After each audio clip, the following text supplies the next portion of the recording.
Good day, podcast community. Pete Kane here, Podcast Pete and certified high performance coach. And we have a special guest with us today.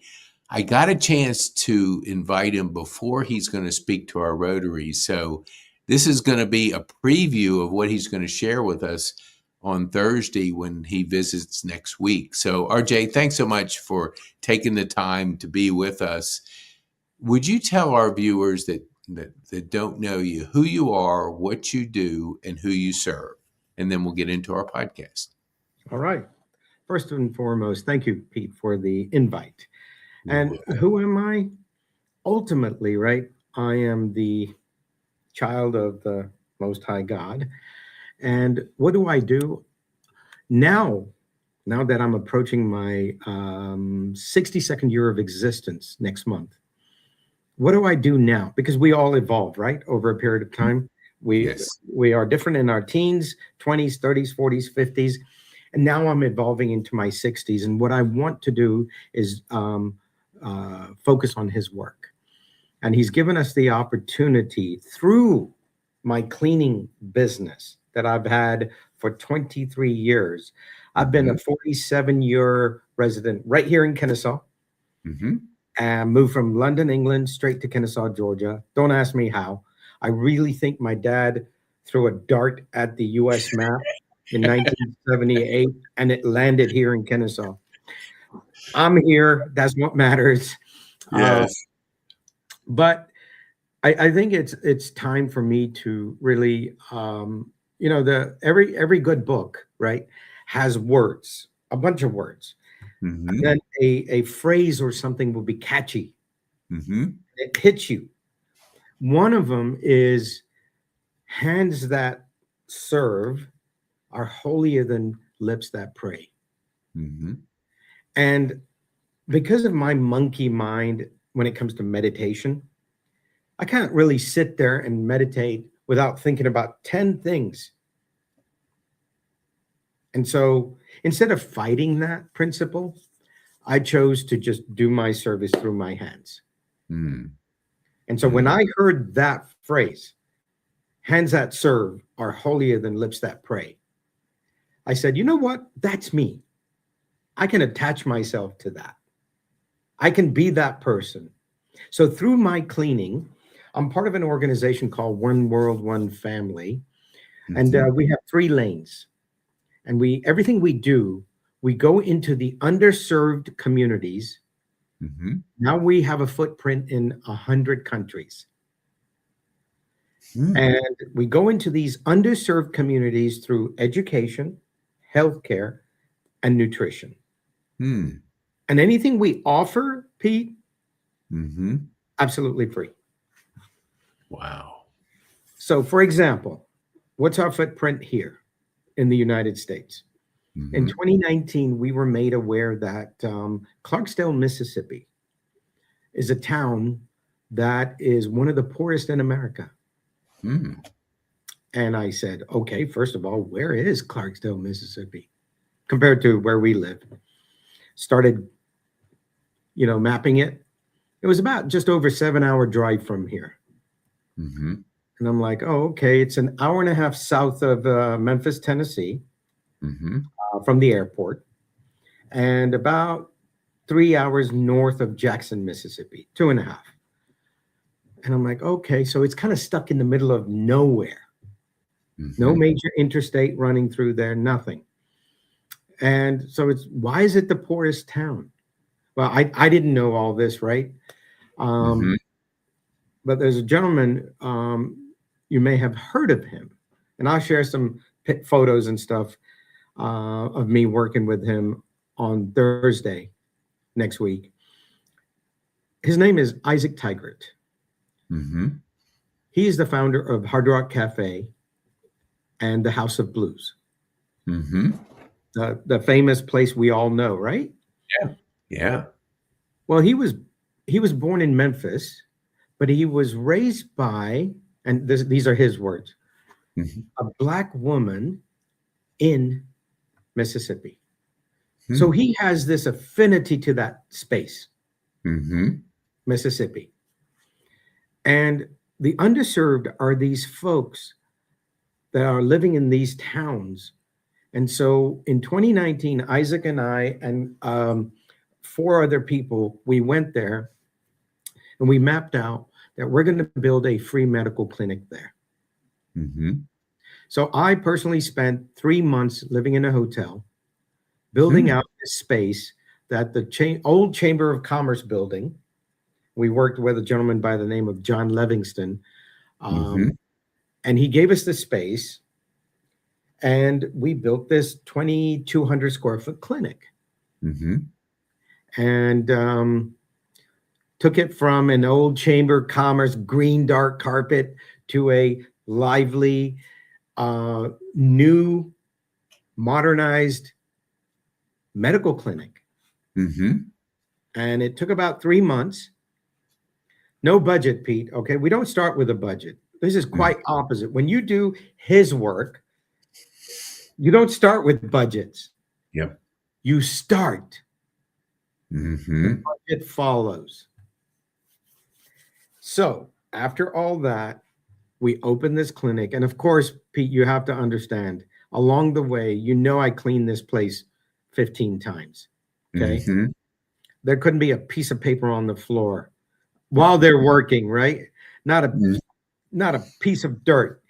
But we absolutely turned this old space into something new. And when the people saw it, they said, "This is free? No way." Because it was modern. It was beautiful. It was clean. It had new equipment in there. And people are doubting us. Do you know we fought an uphill battle for the longest time?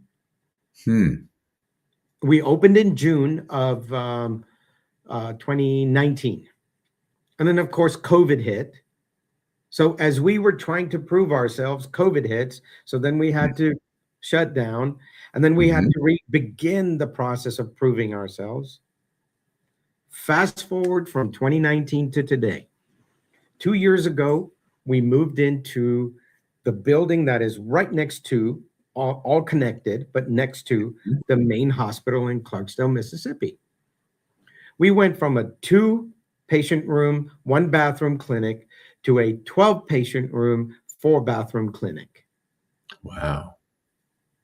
Because it took us time to prove ourselves. But you know who the heart and soul of this is? Besides the man upstairs?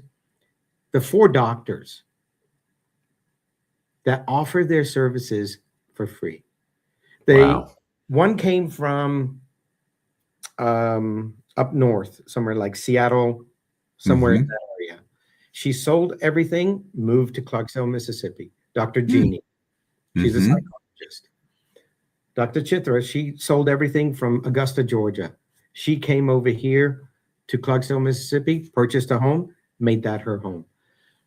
Dr. Gautami, she sold everything in Anderson, South Carolina. Now she's the medical director. And then one more doctor, Dr. Yamuna, she lives in Huntsville, Alabama, and she commutes back and forth. And this is the heart and soul of what makes this place work.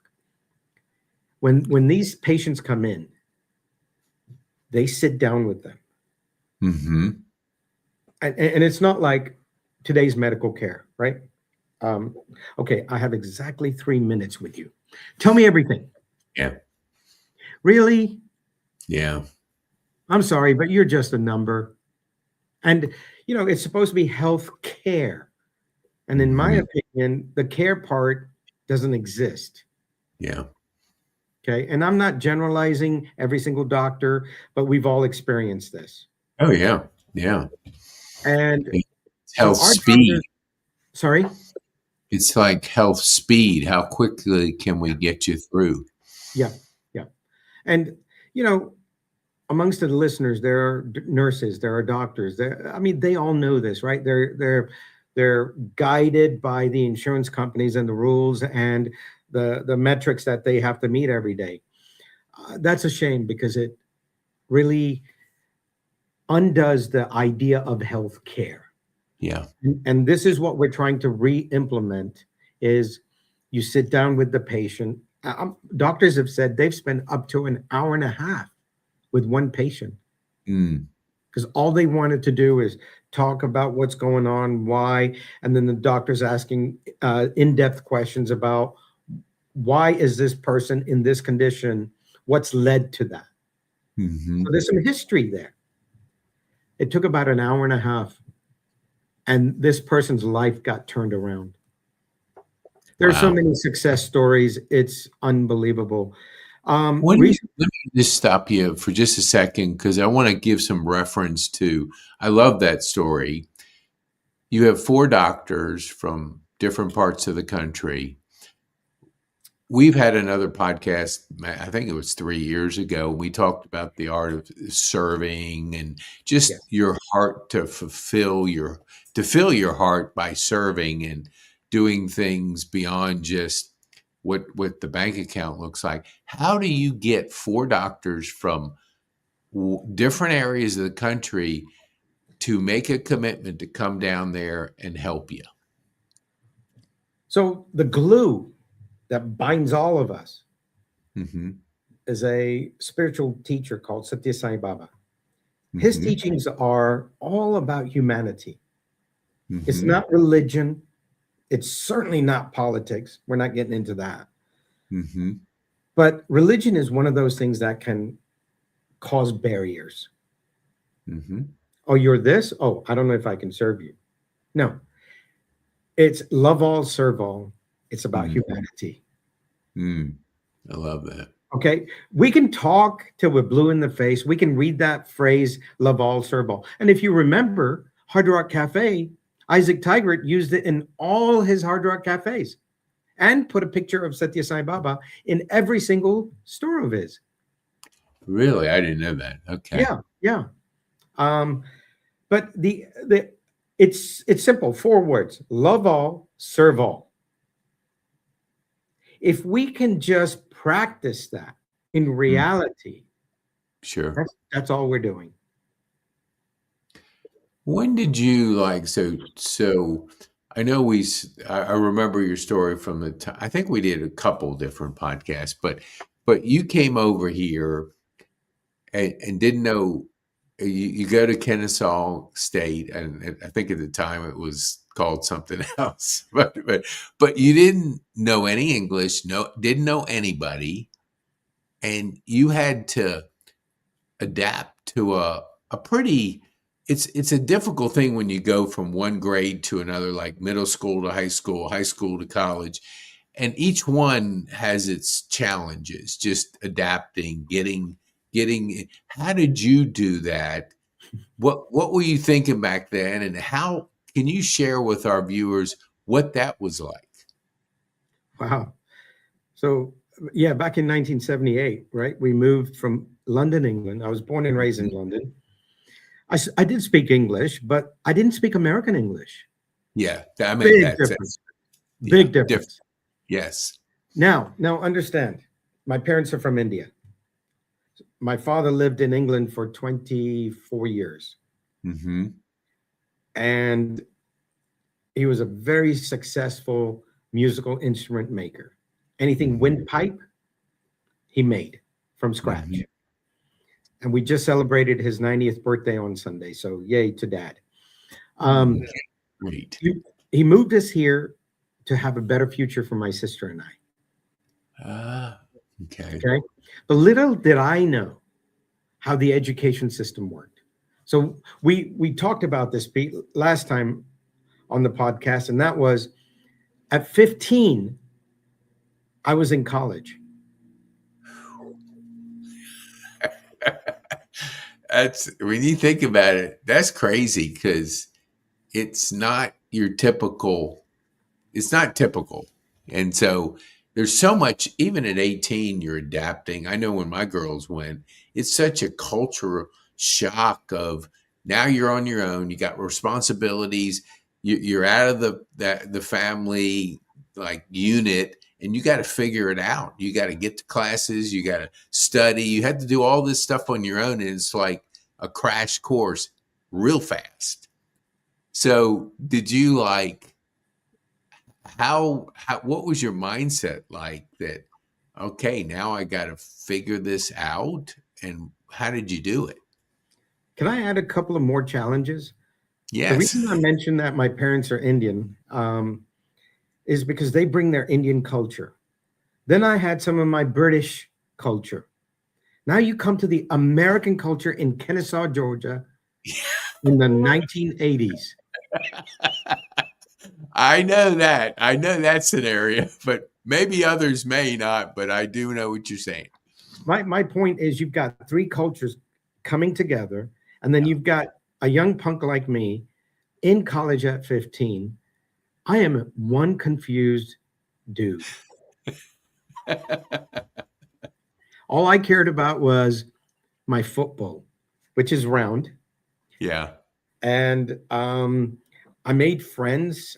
I think we had 1,800 students when I started in 1981. And Dr. Betty Siegel had just started the same fall semester that I started. Mm-hmm.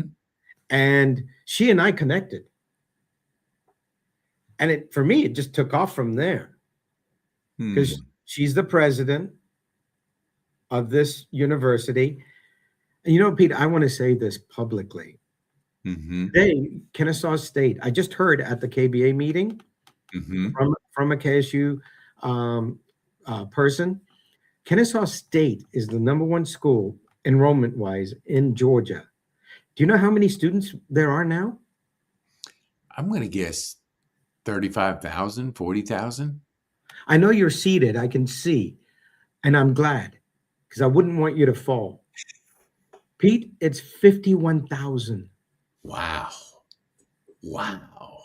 So imagine 1,800 to 51,000 in the past 40 something years, right? Yeah. You know what Dr. Betty Siegel was asked one day, and I was present, and the media said something about, because I think there was some back and forth with the University of Georgia in Athens. And one of the reporters asked her a question about the University of Georgia. And in her most delightful way, if you ever knew her, she was the, what was that, Tootsie lady with the glasses and everything, right? Mm-hmm. And she politely, like a lady, said, "We just gave UGA a head start." Was she wrong? No. Yeah. Isn't that something? She was Wow. not wrong because we have surpassed UGA. Wow. Yeah. That is something. I think when you serve and you serve your students and you serve the community and you have that heart to serve, good things do happen.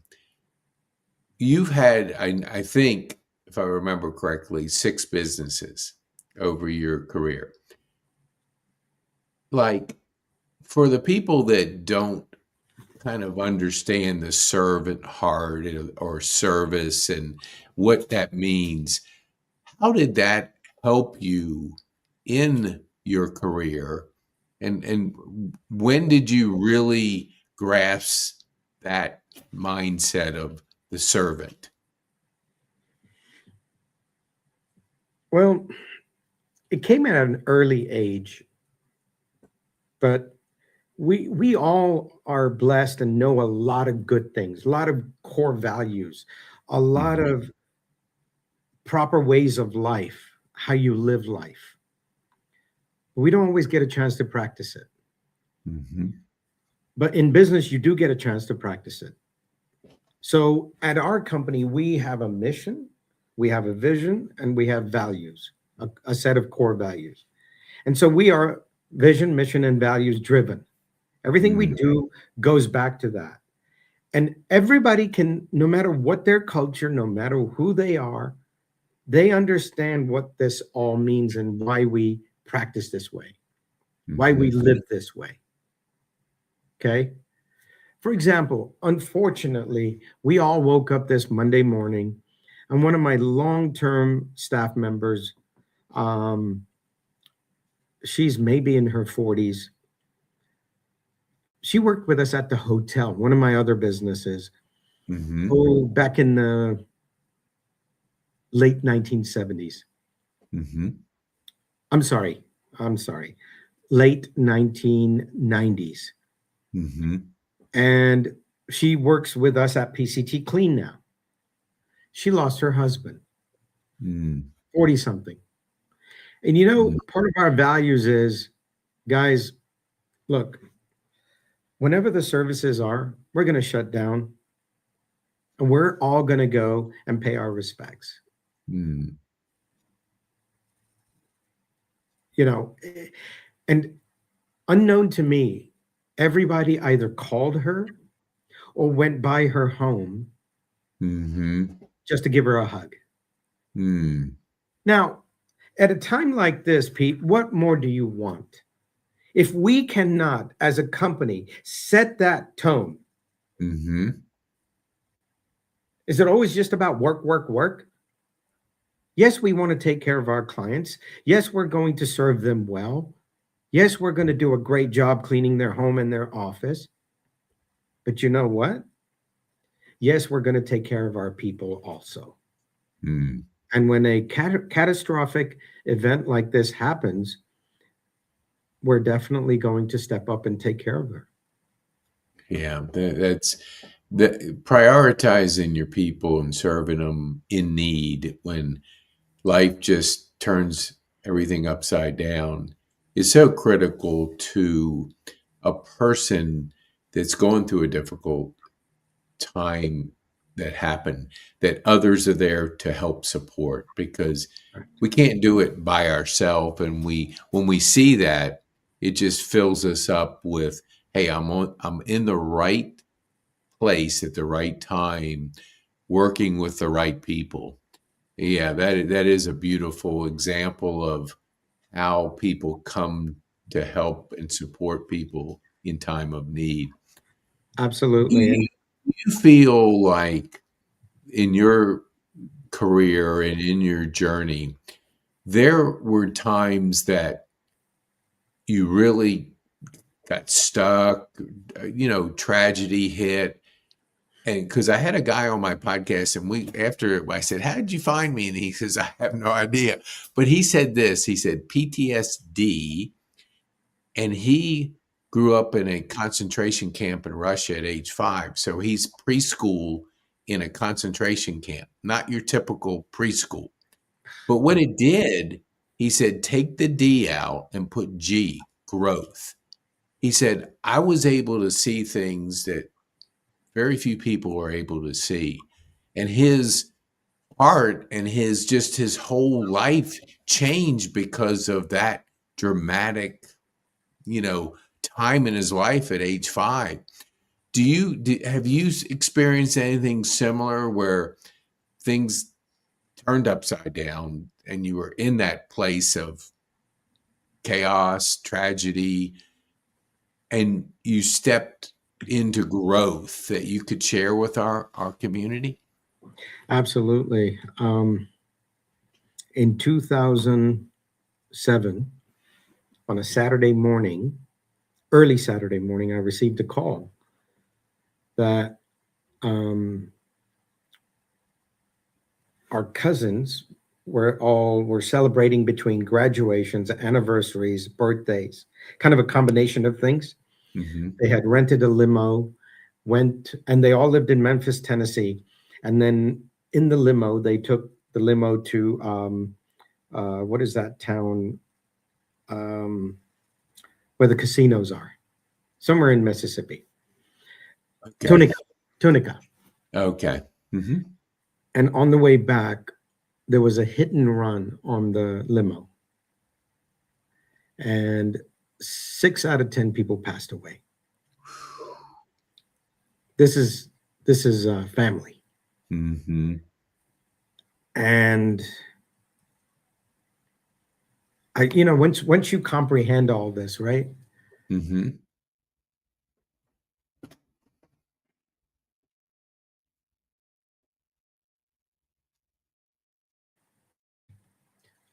I couldn't function. And I called my staff and I said, guys, I think I'm just going to go ahead and shut down for the week or however long I need to leave. Or you guys can carry on, whatever you want to do. I left with my family to Mm-hmm. be there, to support them, to get them through that time. And because I do the public speaking and things, for the first time, yes, I had six coffins in front of me. That's a vision I will never forget. Mm. Um, what it taught me is the strength of your people, your culture, people stepping up for you in your time of need. Like we're stepping up as a company in the time of this young lady's need. It's whether you call it the theory of karma or whatever, what goes around comes around, whatever you want to call it, right?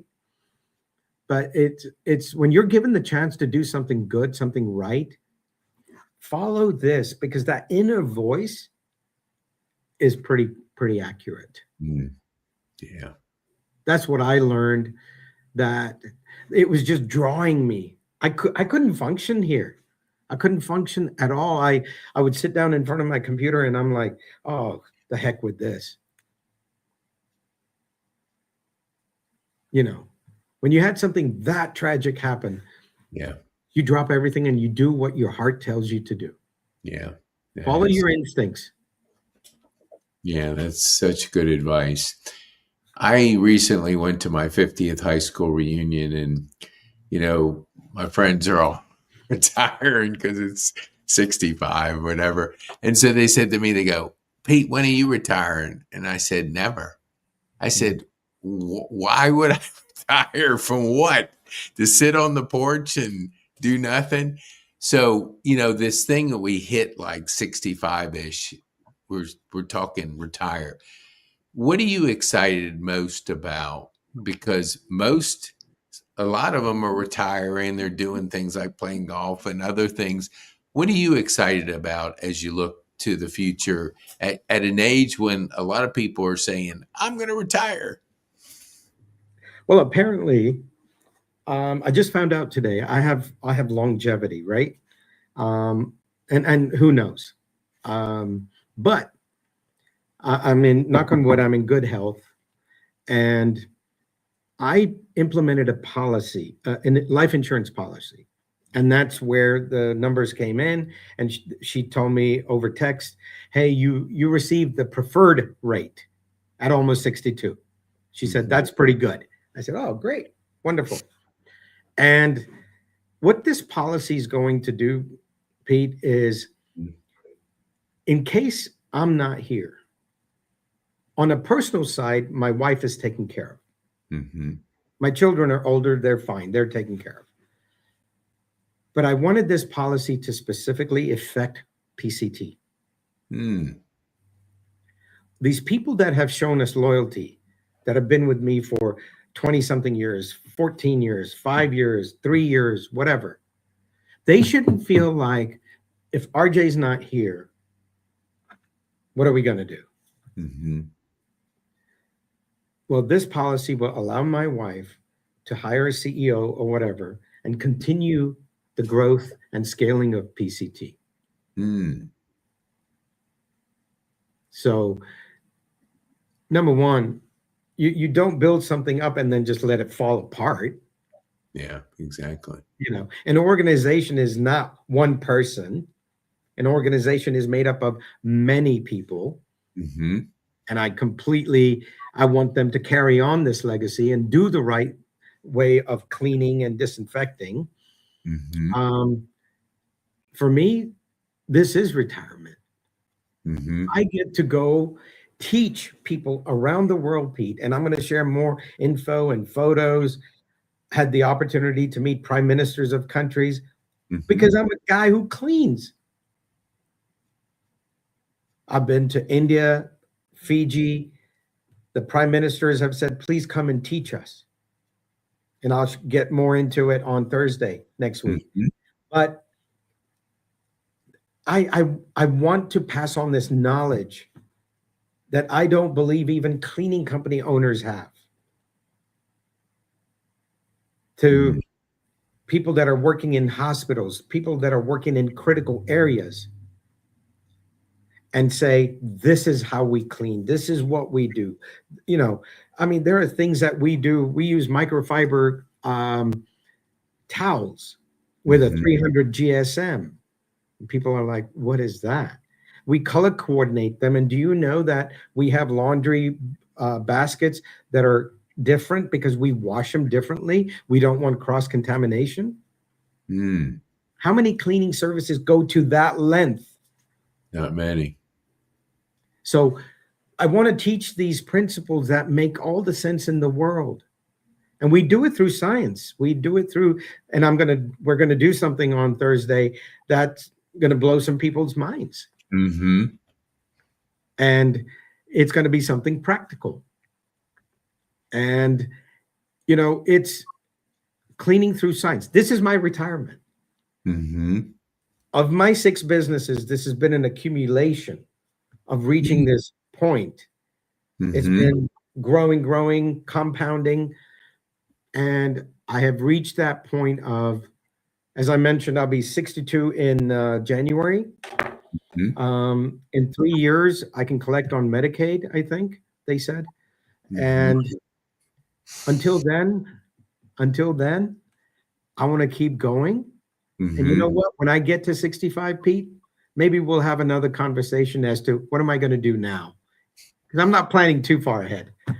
Yeah, and I don't think you can because who knows what 10 years is going to be like, 5 years. But I think you can have a mindset of making an impact and the people that you meet being. I love it. I don't know who said it, but I've always kind of maybe in the last 5 or so years, I try to be present with every conversation to really listen and hear the person. And I was just talking to a friend of mine, and he was talking about, he asked this question, and the answer wasn't even close to the question. And we were talking about how people don't listen. They are so busy being busy, Yeah. and it's really not, everybody's got 24 hours. You have it, I have it. How we prioritize it makes a difference. And if you prioritize people and relationships and conversations and just being present when somebody is with you instead of thinking of all these other things and what do I got to do, and in that I call it that rat race of busyness, Yeah.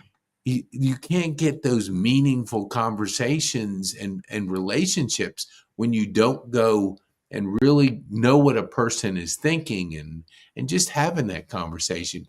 What do you think when it comes to legacy? How would you like to be remembered when people are talking about RJ Patel? Whatever he did, he put his heart into it. Hmm. And you know, I was a soccer coach for 25 years. I have a United States Soccer Federation national license. Mm-hmm. I studied the game. I played 4 years of college and 12 seasons of amateur. Um, but I knew there was more. Mm-hmm. So I hung around people that were coaches who had more experience than myself. Then I took classes. I watched lots of soccer on TV because that in itself is a teacher. Um, and learned and learned and learned. And so when I got into this cleaning industry, now please understand, I transitioned from owning a hotel for 27 years into cleaning, and I thought, this is a piece of cake. Mm-hmm. Well, little did I know, yeah, that knowledge helped, but that was not enough. I mean, I think we all know, Pete, you can get a degree, a 4-year degree or a doctorate degree, but if you stop learning that day, Oh, you're done. yeah, absolutely. So no matter what you do, including cleaning and disinfecting, and COVID taught us a lot 5 years ago, we really dive into this subject and we really get into the science of it. We really help people understand the difference. you're going to learn the true definition of cleaning on Thursday. Mm-hmm. And then I'm going to deep dive into that a little bit. But I guarantee you, people that are in the cleaning industry now don't know what the definition of cleaning is. Because if you don't understand the definition, what are we doing out there for our customers? If I had, and I'm not in the cleaning business, but I have had lots of experience, and I see it. Some are surface cleaners, and then there's the deep. And I have had probably three people I know, and they're from Brazil. They take cleaning to another level. I mean, and when I first got exposed to it, I didn't know anything about it. But it was just kind of like the more I meet certain people, they have a different definition of cleaning. You're right. And it's not like all size fits all. It's what you think. And yeah, I'm sure in your business and how you're doing it, it's completely different than 99% of the people out there doing it. What would you say? And I was in the airport coming through, and so I saw the World Cup. And I know we had a good conversation about first when you went to a World Cup in Qatar. So it's coming here to Atlanta. So how excited are you to host a World Cup in your hometown? Well, excited and disappointed at the same time, and I'll share both. Okay. I'm excited because in my home, Pete, this coming summer, I will have all my cousins, everybody who's going to stay with us because they're coming to America for the World Cup from around the world. Wow. And because they opened up the number of teams that are competing this year or next year, there's more people coming to America. I love this country. I've lived in India. I was born and raised in England, and I've been here for 47 years. I love this place. And to showcase this country to the world in the most magnificent way, let's go. Let's bring it. Okay. America is not the country that most media news outlets continue to show and bash out there in the world. Mm-hmm. And trust me, I know because I do travel enough and figure out what they're saying. And I'm like, that's not true about my country. So I want them to come experience that, right? Mm-hmm. And their passion for the game of football. The disappointment, and I hope United States Soccer Association is listening, the ticket prices are ridiculous. Really? Unaffordable. Unaffordable. Wow. And it shouldn't be that way because little kids, I mean, a family of 4, come on, they should be able to go and enjoy the match without having to get a second mortgage. Mm. And I think it's ridiculous. But other than that, let's go, world. Come on, enjoy. Let's enjoy this beautiful sport we have. Yeah, I think it's so many sports are moving in that area. A friend of mine went to the Florida State Virginia Tech game, and she's long. It goes to a lot of them occasionally, like one a year, and she was sitting in like not the nosebleed, but not great seats, and it was $200 for, and it was like $200 to watch a college football game. And it just kind of blew me away that prices have gone so much to that high side that I'll stay at home and watch it because the idea that that's the kind of pricing that's out there. So I can only imagine with World Cup where it's gotten because it is a special event from around the world. I'll share with you something. What are you hearing prices wise?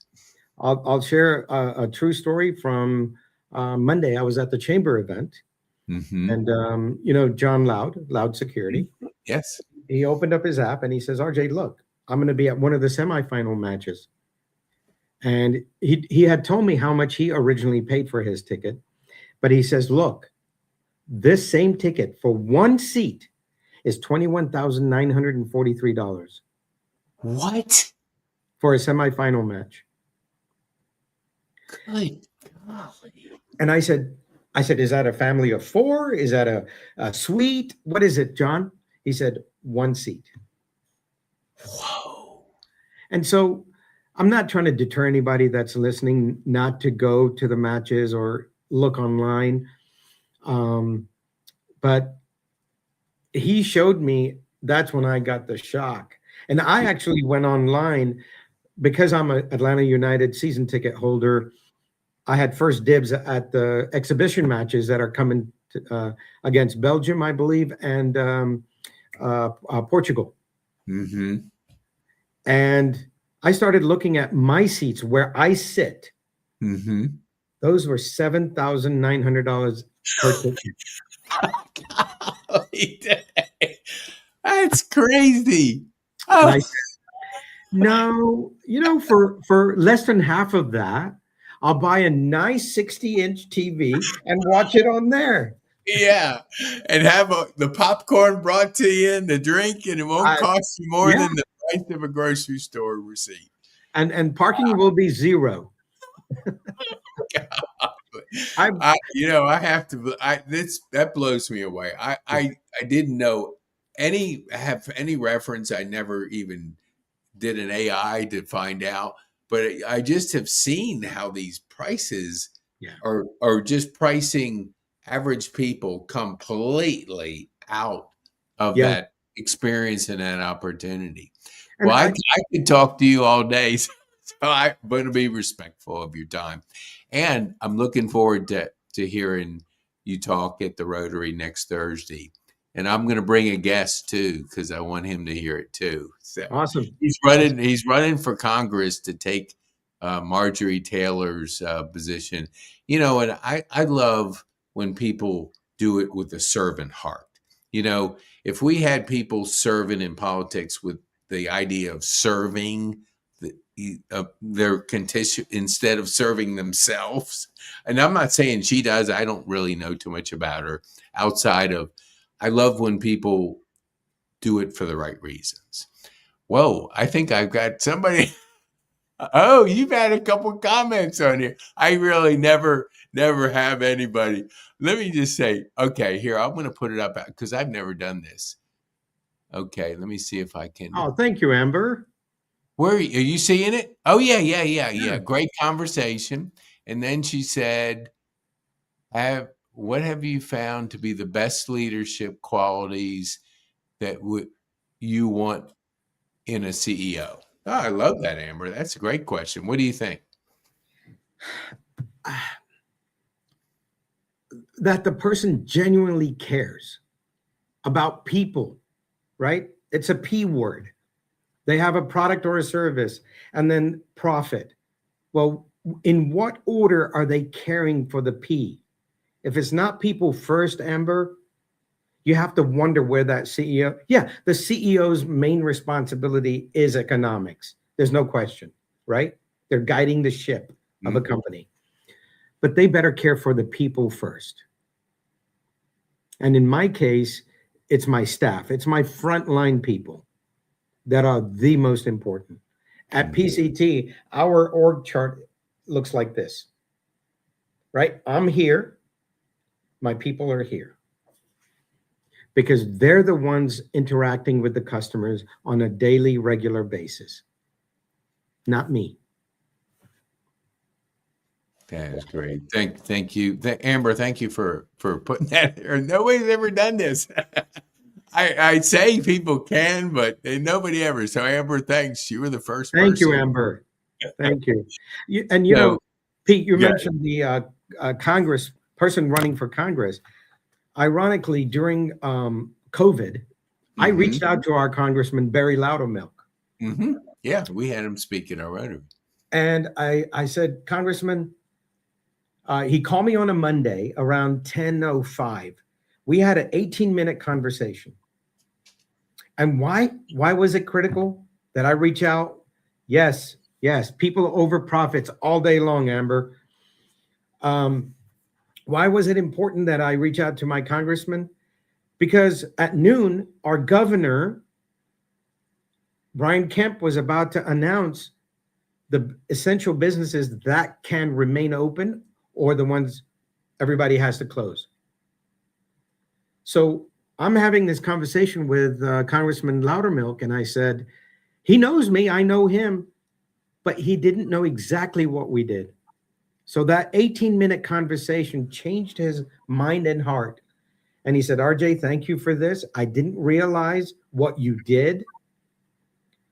And after we hang up, I'm going to call the governor and I'm going to make sure that the cleaning industry remains an essential business and open during COVID. And so our Congress understanding this, our politicians understanding what we do is critical to the process. And it allowed us to remain open. And many, many other of our colleagues in the industry around the country, they were shut down completely. Many of them didn't even open back up, Pete. Wow. Yeah. Oh, there's so many stories that weren't that good because of getting shut down and not being able to operate a business because just classification, whatever. So yeah, Amber, thank you so much for your participation. Yes, Marietta, we love Marietta, Georgia, along with Kennesaw. So I have one final question and I want to put up here. So if people need to contact you, they can get you at pctclean.com. Would that RJ at pctclean.com. Yep. All right. So that's awesome. So what would you say, what would be the one thing you want our viewers to take home from our time on this podcast? Love what you do. I love what I do. And I now speak it confidently. Of course, when I originally opened my cleaning service, people were like, you did this, you were, and I'll just say this only to impress upon you the team achievement. But I had won the Coach of the Year in the state of Georgia and Coach of the Year in the country, in the USA.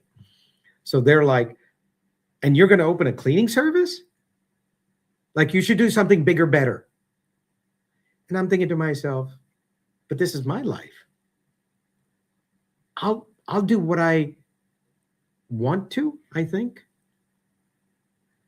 And so don't let others deter you from your love, your passion, your ideas, and your guidance that you're receiving. Listen to that inner voice, go for it, and then deep dive, put your heart in it, and go for it. Again, today we are traveling the world. We are teaching infection prevention. Prime ministers of countries are asking us to do this. Hey, how impressive is that? I love it. Thank you for the impact that you're making and for sharing with our community your thoughts, because we want to amplify, when people have that heart to serve and heart to make a difference and make an impact, not only in our community, but around the world, because, the world's a smaller place now. We have access to people that we never did. So thank you so much, RJ. We appreciate it. And we look forward, if people are out there and you want to come visit Thursday morning at Copeland's, where you can hear RJ speak this next Thursday on the 18th. The invite is from me to you, so please come join us. Thank you, RJ. Appreciate you being with us today. Thank you, Pete. And Amber, thank you for your questions. Yes, and she said thank you to both. Okay, thanks, Amber. Appreciate that.